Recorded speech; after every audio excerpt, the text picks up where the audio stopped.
It's my pleasure to introduce B.N. Goswamy, a leading art historian and professor emeritus of art history at Punjab University at Chandigarh, and William Dalrymple, a writer and historian, and of course, a co-director of the festival.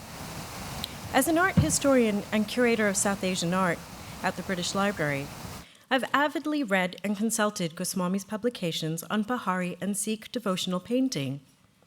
Goswamy has authored and co-authored more than 25 highly influential books on Indian painting, which are accepted as key academic sources to understand and explore the rather complicated history and sheer breadth of paintings produced at the Punjab Hills between the mid-16th century and the 18th century.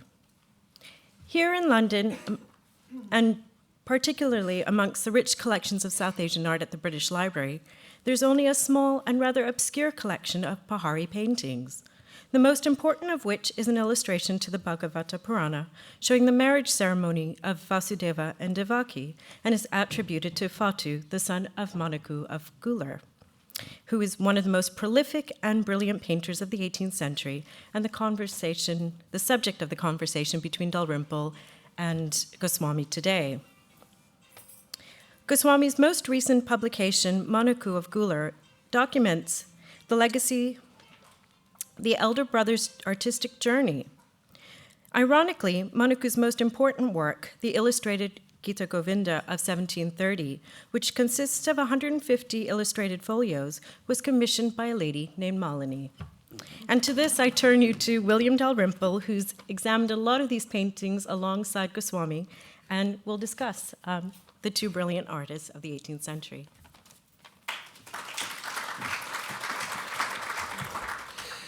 I'm not going to be in conversation with BNG because he's just too good really on his own. And I'm just going to let him do his own thing and then sort of start the questions at the end. But maybe because he's too modest to do so himself, give a little idea of what BNG means to Indian art history. As recently as a generation ago, most Indian art, or most Indian painting, was discussed in terms of schools. So we had Kangra, Guler, Basoli, Mankot, and so on. What Ben Goswamy has spent his life doing is to give agency and humanity and personality to the individual artists and families of artists who make up those schools. In much the same way as perhaps Bernard Berenson did in Italy in the early years of the 20th century. Just as Berenson dug away in ducal archives to discover forgotten receipts that proved that such and such early Sienese painting was actually by a particular painter called Duccio, and that he had a father who was so-and-so and a son who was so-and-so and worked in such and such a place and was paid so much for such a painting. So BNG has found that it has, despite far fewer archival materials in terms of receipts, in terms of artist biographies, in terms of family trees, these things are incredibly elusive in the Indian sphere, partly because for most of Indian art history, the artist was of a lower status than perhaps he was in the Renaissance, the medieval West. There is no Indian Vasari to tell us stories of Fra Angelico tying his bed sheets together to climb down the walls of his monastery and go and see his sweetheart in the back streets of Florence. There are no stories of Michelangelo painting the perfect circle for the Pope when asked to show what he could do. And it has been BNG's life work to use incredibly ephemeral and the most elusive of sources to actually give face, name, family, and personality to the people behind these great works of art. And I think his latest work on Manaku is the height of that sort of process of reconstruction, in that there is, I think, virtually about 5 or 4 textual references to this man. And so a 400-page book, which he has managed to reconstruct, this man's life and work, is really on incredibly, it is painting, it is dancing on eggshells. which is a great achievement. But as you will see in the next hour, BNG is not only a sort of archival sleuth with the sort of the instincts of a aesthetic Sherlock Holmes. He's also a bit of a Mick Jagger on stage. He can perform and charm and woo and seduce audiences. And watching the faces, on the occasions I've been privileged to be on stage with him, to watch the faces of particularly the women in the first 3 or 4 rows, it's always been one of the great joys of having him speak. So I'm going to hand over to BNG, and then when you've done, we'll come on and begin asking a few short questions before opening it up. But you have a great treat ahead of you now.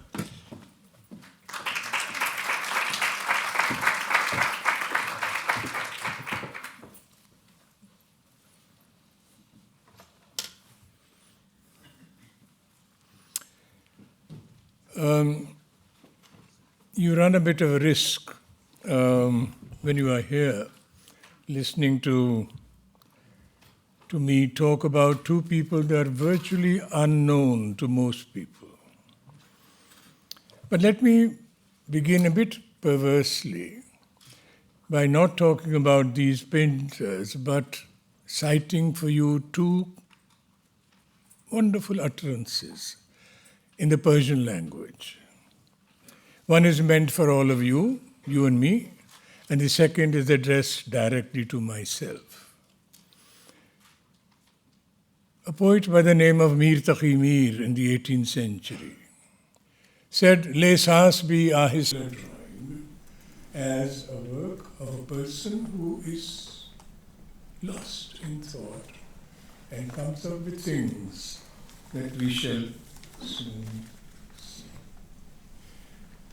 The one document that I was very fortunate in discovering, which grounded my information on Nainsukh, was in the record of a priest at a center of pilgrimage called Haridwar, where the Ganga debouches from the mountains into the plains. And this is a purely chance discovery. This is Nainsukh's own hand. He comes to a place of pilgrimage, and in the register of a priest, he makes a 9-line entry giving every possible information about himself. I belong to this sect. I am a Tarkhan Chitrera, which means I'm a carpenter, painter. My father's name is this, my grandfather's name is this, my great-grandfather's name is this. My maternal grandfather's name is this, my maternal great-grandfather's name is this. And I have come here. I do not know whether I'm writing in the register of the right priest.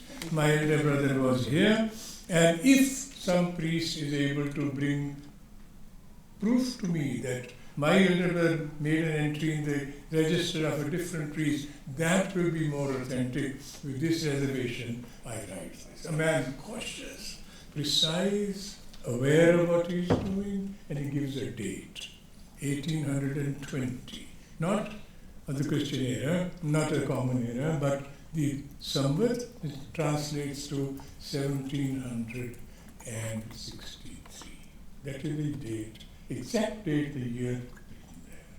Not only that, what he did was, and this is quite remarkable, if you know the top line 4, which is in a different hand by somebody else, he topped that particular entry by a drawing. I ask you, what else does an art historian team need? Information about the family, a date, the name of a patron, and a drawing. Now he's so aware of the fact that he's at a place called Haridwar, which is related to the myths about the Ganga descending from the heavens, and Shiva sitting there, and at the behest of Bhagirath, who stands there, he's begging him to bear the weight of the Ganga when it begins to flow on the plains. Look at this. The size of this drawing is about 1.25 inches in height. You see it considerably enlarged, but now you see it the way it looks to the ordinary eye. Remarkable. He must have picked up the pen, the reed pen with which he was writing, And maybe in a minute, maybe less than a minute, he draws Shiva, Parvati seated on a tiger skin with the person Bhagirath standing in front, legs slightly crossed, waist bent like that. So we have a name, we have a date, we have a patron's name, we have a drawing. This is how we reconstruct, try and reconstruct what it was like. And as contrasted with that, with regard to Manaku, this is the only bit in his own hand. And this is a photograph I took from the register of a priest in that particular place. And I had a little Agfa Optima camera which I could afford at that particular time. This is the result of that, bloody result of that particular thing. But the inscription says clearly, I am Manaku, I am a carpenter painter, I have come to Haridwar in the year 1763. So, there we are. Let me just, before I go on to show you the work of Nainsukh, to track the career of a painter in that sort of sea of unknowing always brings to my mind the image of Haridwar, where it's a great center pilgrimage, the river Ganga flows. And in the evening, when Arati time is there, then you take a platter full of leaves, made up of leaves on which you place some flowers, a lamp, and some incense, and you release it on the waters of the Ganga.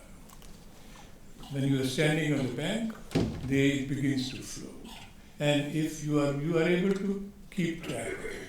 But the moment it moves further and this current becomes swift, then that platter begins to keel and lurch and topple and so on. And you are not able to keep track of it too. And then suddenly you see hundreds, perhaps thousands of similar platters with lights on them and so on.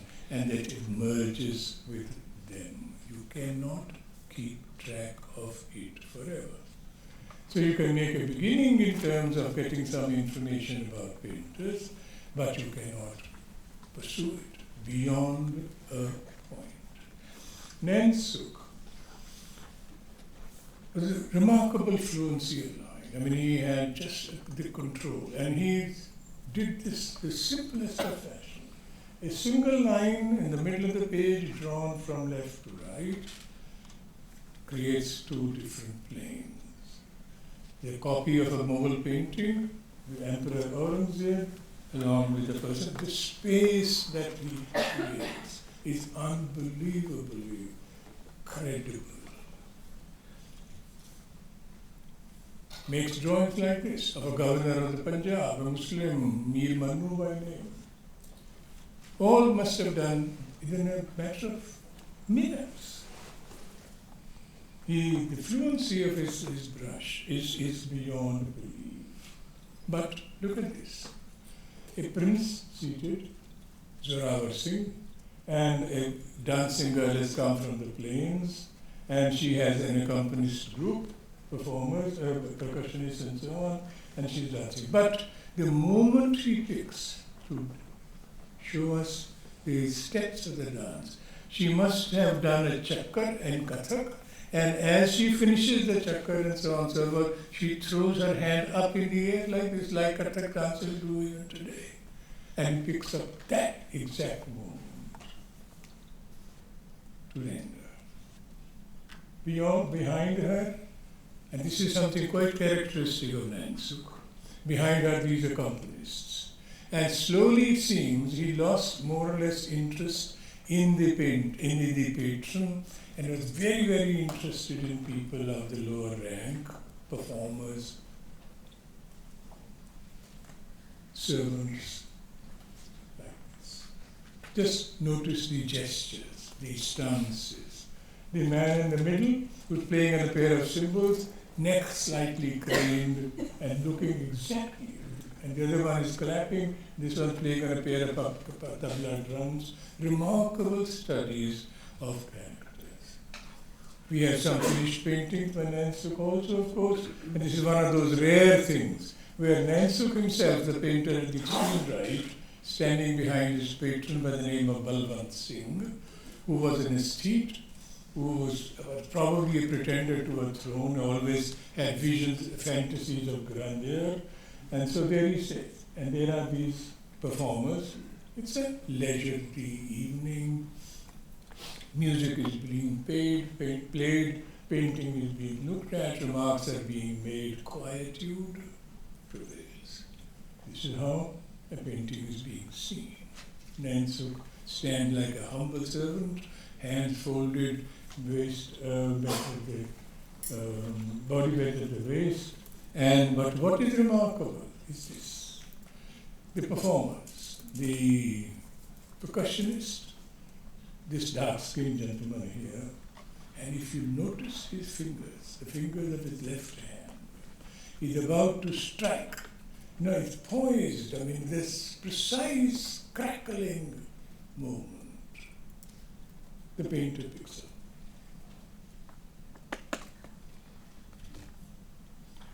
There are about 99 paintings that I was able to look, paintings and sketches.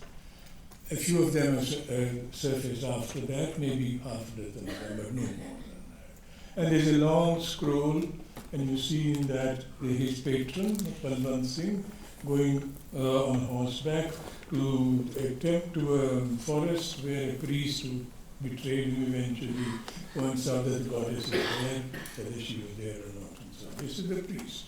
And the inscription at the top says, "This bastard is the one who betrayed us." Right? But he has come now as a person who's a humble servant, but he has brought a number of people with him to make some progress to the Buddha. And look at the faces. Remarkable studies of character. Not detailed like in the Mughal painting, but very swiftly done and believable, credible. You can touch one of these if you stretch your hand out. He did all kinds of things, like a hawk bouncing upon a duck, and this vista which opens up, which is something which is characteristic of Nainsukh. Suddenly, this time for this particular patron of his who sits at the bottom, you don't see his face, but he's bidding goodbye to his deity, Vishnu, and the Pandit, the same man who betrayed him, at the extreme right. There is a spaciousness about this, a kind of a quietude which descends upon you when you look at these works. Sharp, very, very sharply observed. Who else, other than Nainsukh, would make a complete painting or a painted sketch of 7 swords resting on this contraption? If you are familiar with the work of Nainsukh, you will find each of these swords in the hand of his patron in one painting or the other. They're not imagined. They must have been in use. He made fun. He had a sense of sort of a fun, witty, sarcastic, or no, not sarcastic, but the ruler is watching a good performance over there. They are mimics who have come from the plains, and one of them is dressed up as a woman, as you can see.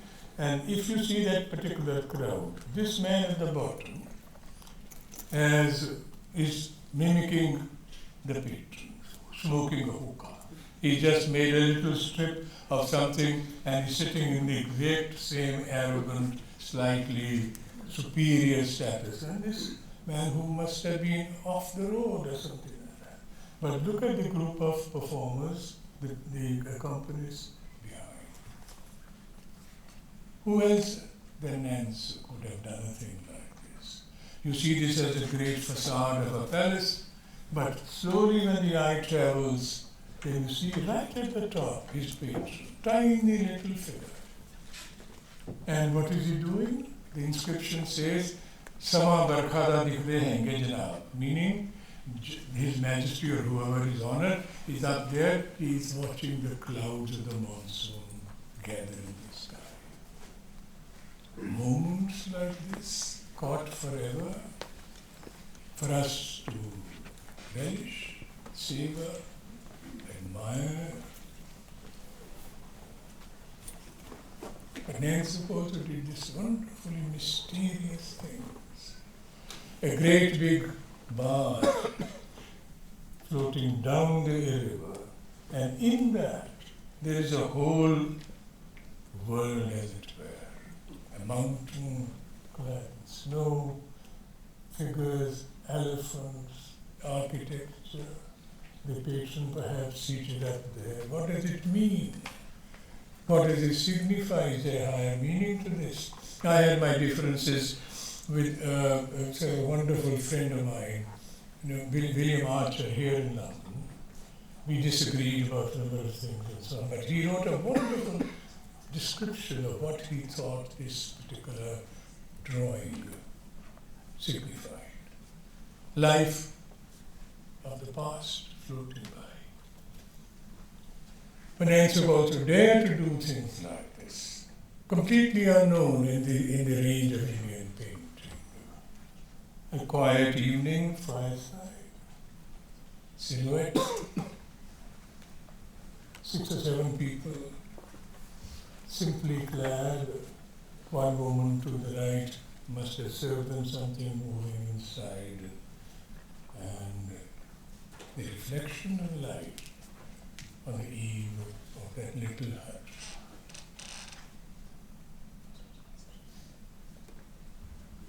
Nainsukh did this. What can there can't be a simpler theme than this, a simpler drawing than this. His patron, Balwant Singh, towards the extreme right with a matchlock in his hand, creeping up gently, quietly on a duck. Look at this from close. The drawing of the bull, that man who's a servitor, trying to keep the bull as quiet as possible, slightly, gently tapping him as they make a move in front, and the drawing beyond belief in terms of subtlety. And this, of course, is a hapless duck. यूं जैसे शब को चांदनी चुपके जमीन पर आ गिरे, उठने की हिम्मत न रहे, आखिर वहीं की हो रहे. Quietly like a moonlight descending upon the earth, deciding this is where I belong. I will not move. The quietude.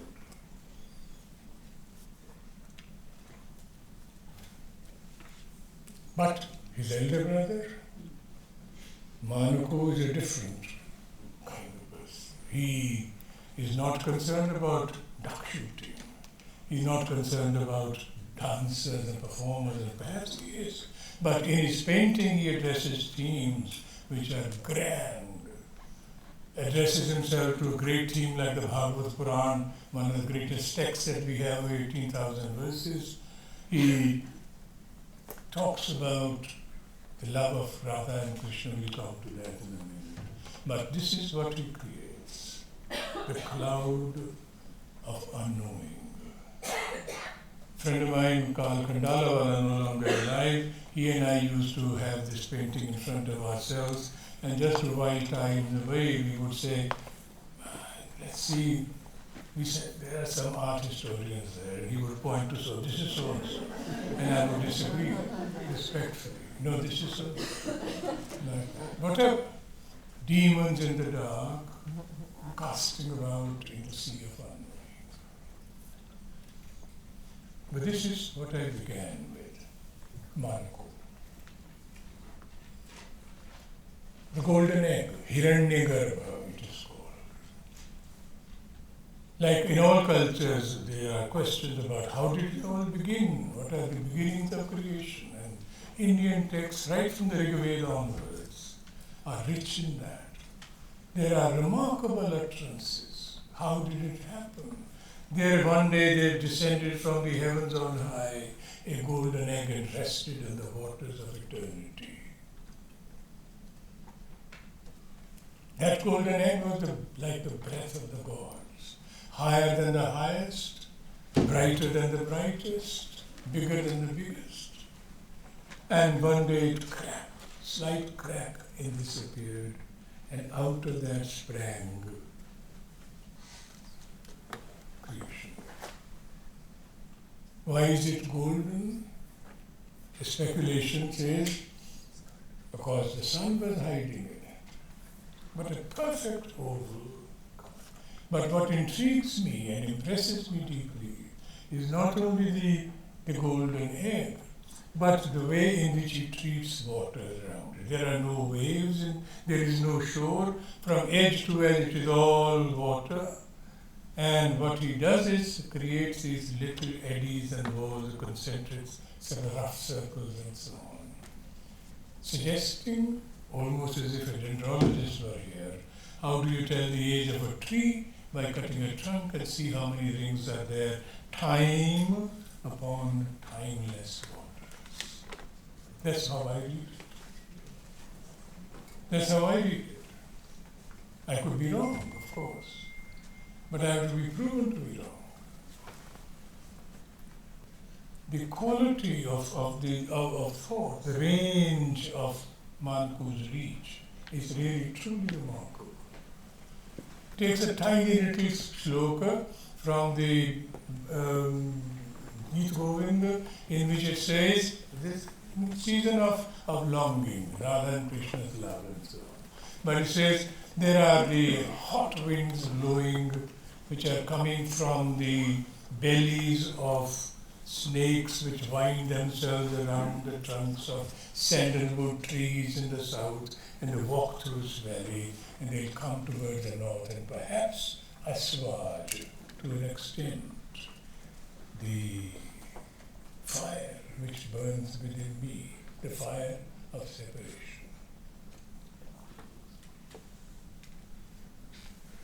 He deals with the Ramayana in drawing, for instance. The heroes Ram and Lakshmana are bound by arrows shot in quick succession by Indrajit, son of Ravan. We don't have to go into all that and so on. But a very complicated thing like this, and then suddenly we come to the year 1730, the only fixed date we have for a work of Manaku's, where the love of Radha and Krishna is the theme. Great text of the 12th century. Jayadev is the poet, the language is Sanskrit, and the mellifluous quality of the verses he is able to capture through his very subtle variations of background, spacing things out. Lalita lavanga lata parishila, that's how the poets say. Right? The extraordinary quality, this lilt of the verses, is what Manaku is interested in. Krishna, the lover, and his beloved, only one of them, but then he is also a flirtatious character, the poet says, and the Sakhi, that is the friend of Radha, who is jealous, she is asked to report on Krishna's misdeeds, and she comes and says, no, don't trust this man. Don't trust this man at all. I mean, I've seen him in the company of bevy of women. So how can you place your faith in this particular man? This is an extraordinary text. The Gita Govinda, the song of the cowbird. But Gita, poet himself, Jayadeva, he visualizes Krishna as Vishnu and brings in a leaf, the poet does, and the painter does, where he's doing homage to Vishnu. He dances to please.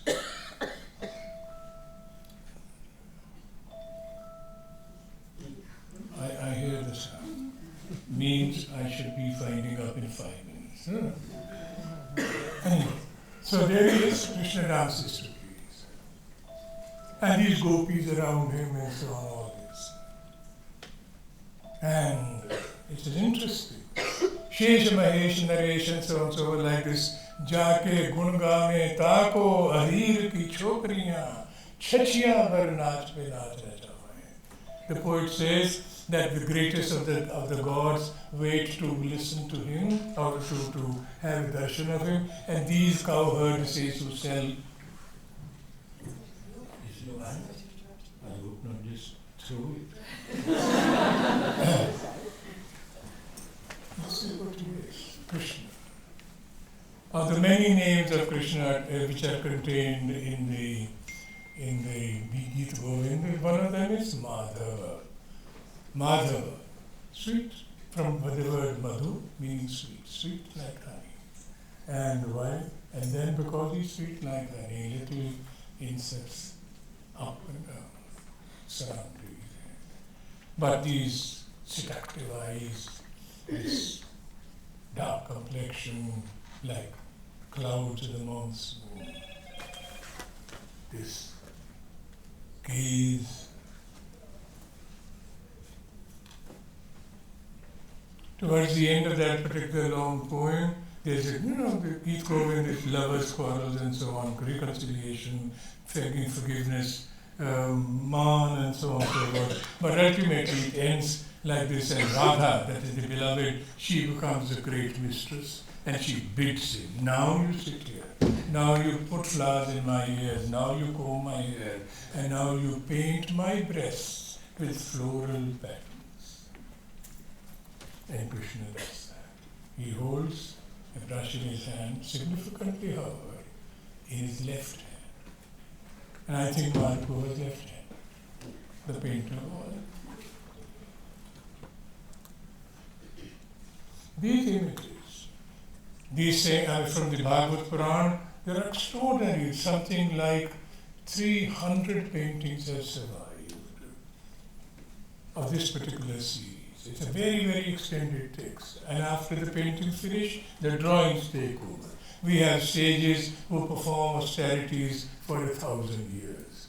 We have the King Prithu, whose subjects approach him saying, what is going on?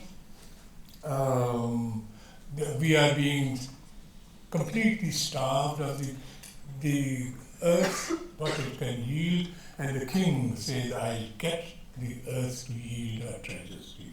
The word for the earth and a cow is the same in Sanskrit, go. And the earth is represented as a cow, then the king it's a very extended text, episode. Talks to her, she runs, pursues her, he captures her, brings her into the courtyard of his own palace and invites all persons, all creatures, come and get from it what you can. The gods descend, milk the cow for whatever they like.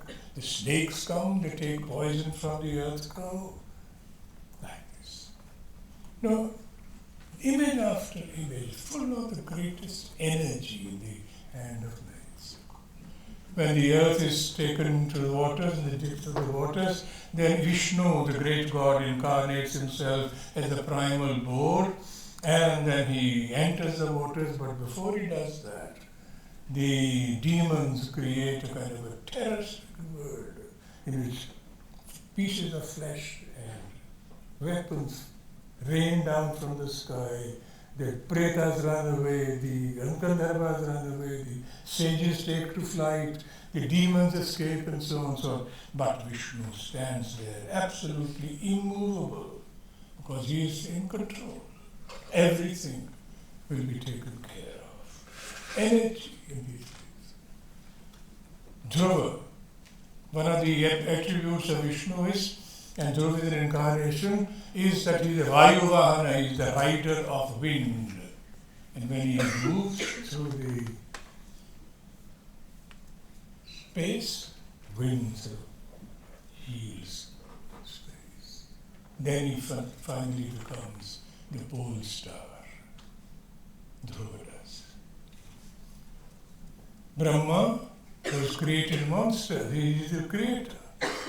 Now he is running away from his creation. I mean, political situation. Yeah? And whatever is turned against him. and they are about to, they're threatening at this particular point, but subtle, very, very subtle way in which he treats fire. We think that he can only make these great stylized faces and situations, but here we are.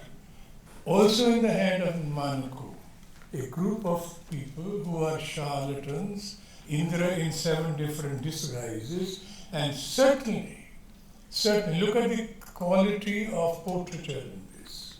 Manaku must have observed these characters walking about the countryside or in village and so on. And these dhurtas, these charlatans, he captures. What does it mean like this?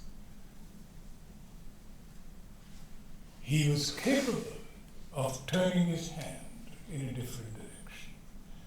He had the sharpness of observation exactly like Nainsukh, creating portraits. I'm going to wind up. In the sense, this is Nainsukh again. And Nainsukh had done all these things with the ruler and his movements and so on, his fantasies and so little. But then he also paints a ragamala, visual equivalent of musical modes. And this is a leaf from a ragamala, where Raga Kedara, night falling. And look at this. The study of hands, objects, faces. And then finally, quietude descends. On the other hand, Manaku, I think towards the end of his life, must have seen his style, the things that he is doing are not doing exactly what, are not greatly popular, but Nainsukh's style has become popular. This is a painting by Manaku, in the style of his younger brother. Like this.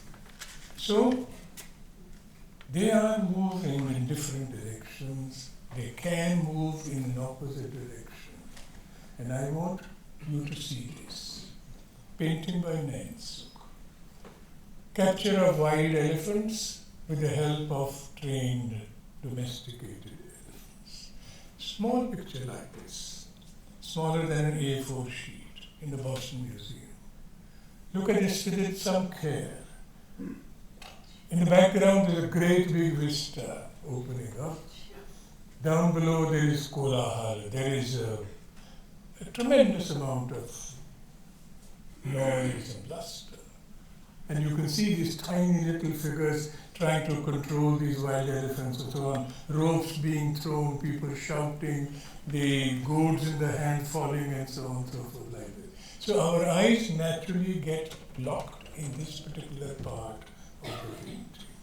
But in the background, there is this extraordinary vista, elephants and so forth. But what I want you to see is a detail. In the tree at the extreme right, in the middle, under the tree there is a monkey. A monkey seated. Curling tail, red face. The eye cannot see it. When I published this particular painting, I could not see it. And now I do. Not only do I do, but I wonder, what was he doing? There is a monkey towards the extreme right, under the shade of that particular tree.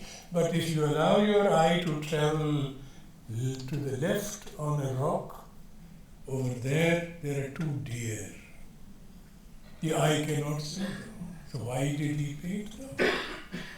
What is the logic? Why was he doing it? Did he hit a bet with another painter? I'll paint a monkey which you will not be able to see. Or is he challenging himself? We don't know. You figure it out. Thank you very much.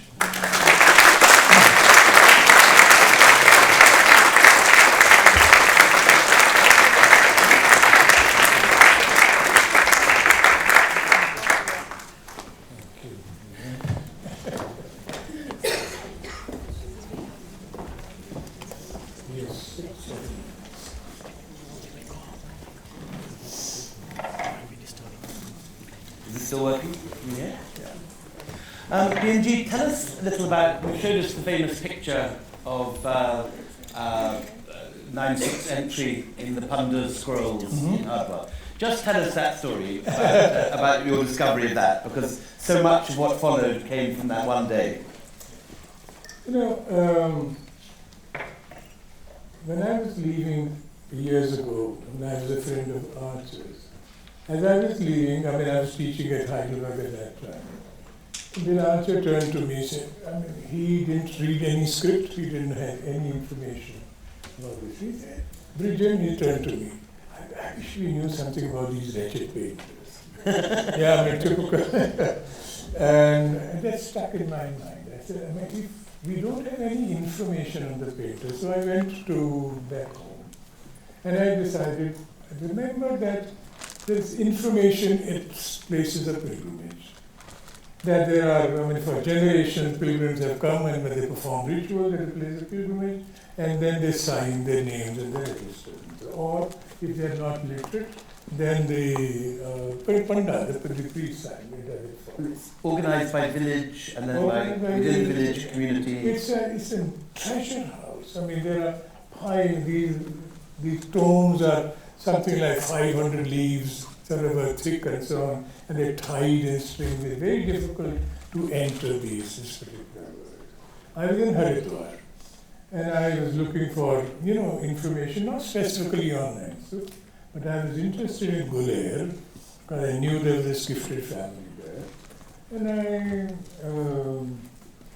went to a priest, who apparently had the Guler Bahi, as it's called.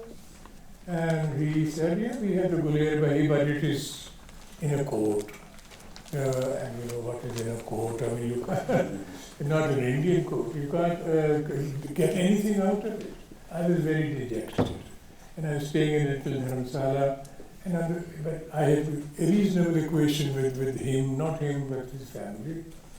And on the third or fourth evening, I was still there. He came up with a little wrap around himself and a Bali Bahi under his arm. And he said, you are looking for Guler Bahi, here it is. I said, what does it say? I don't know what it contains, but I, with great difficulty, got it out of the court. Now it is illegal.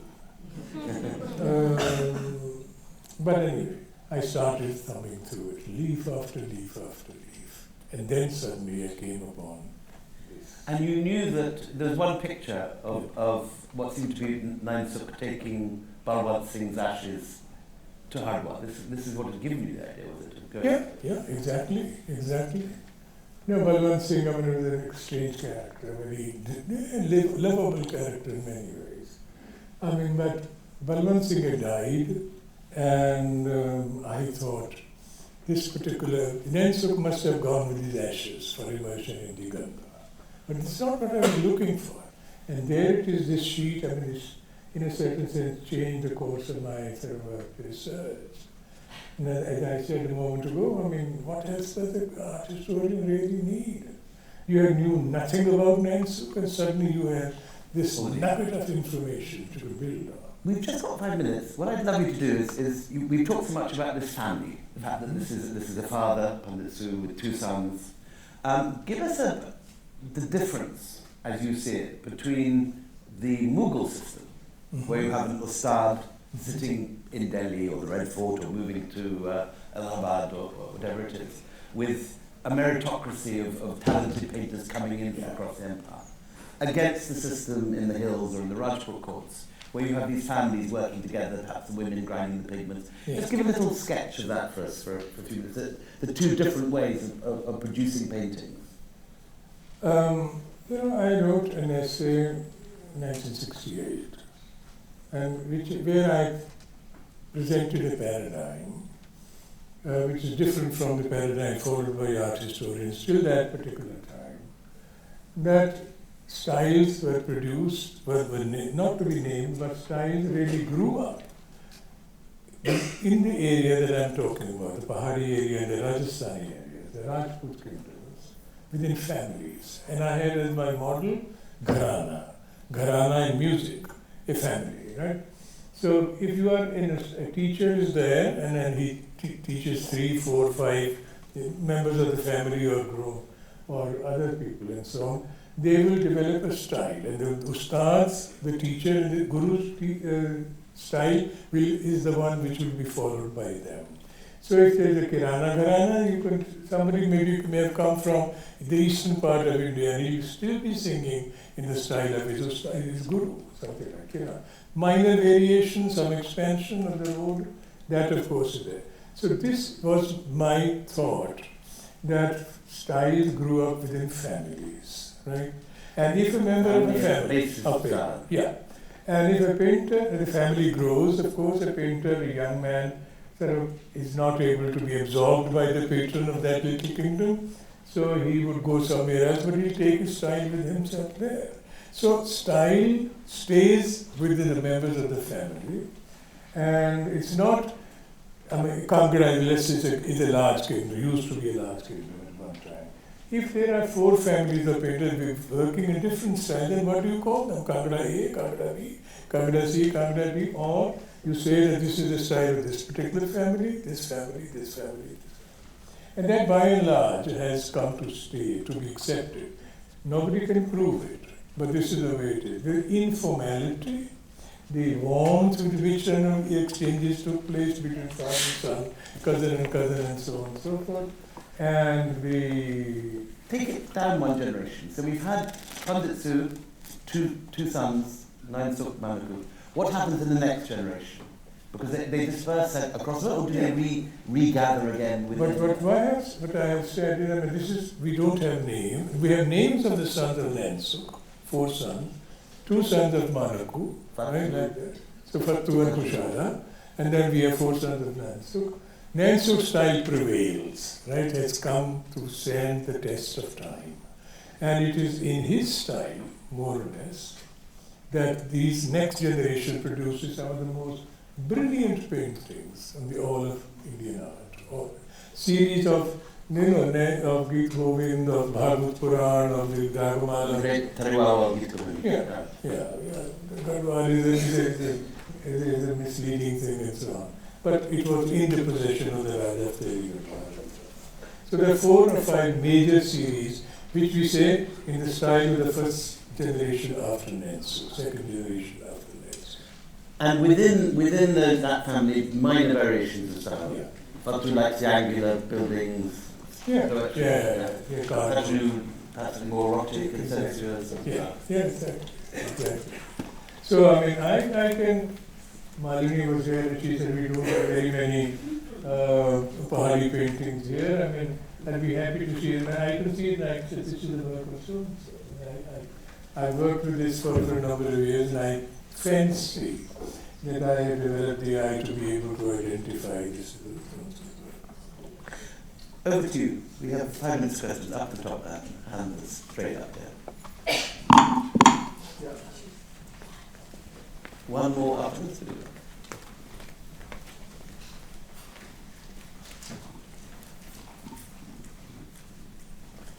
I want to thank you, Mr. Goswamy, for this excellent presentation. William Dalrymple was right when he asked you to talk about yourself without proper introduction. And I just want to thank you for the brilliant introduction and the excellent talk. और भी दुनिया में art historians बहुत अच्छे कहते हैं कि गोस्वामी का है अंदाज़ बयां।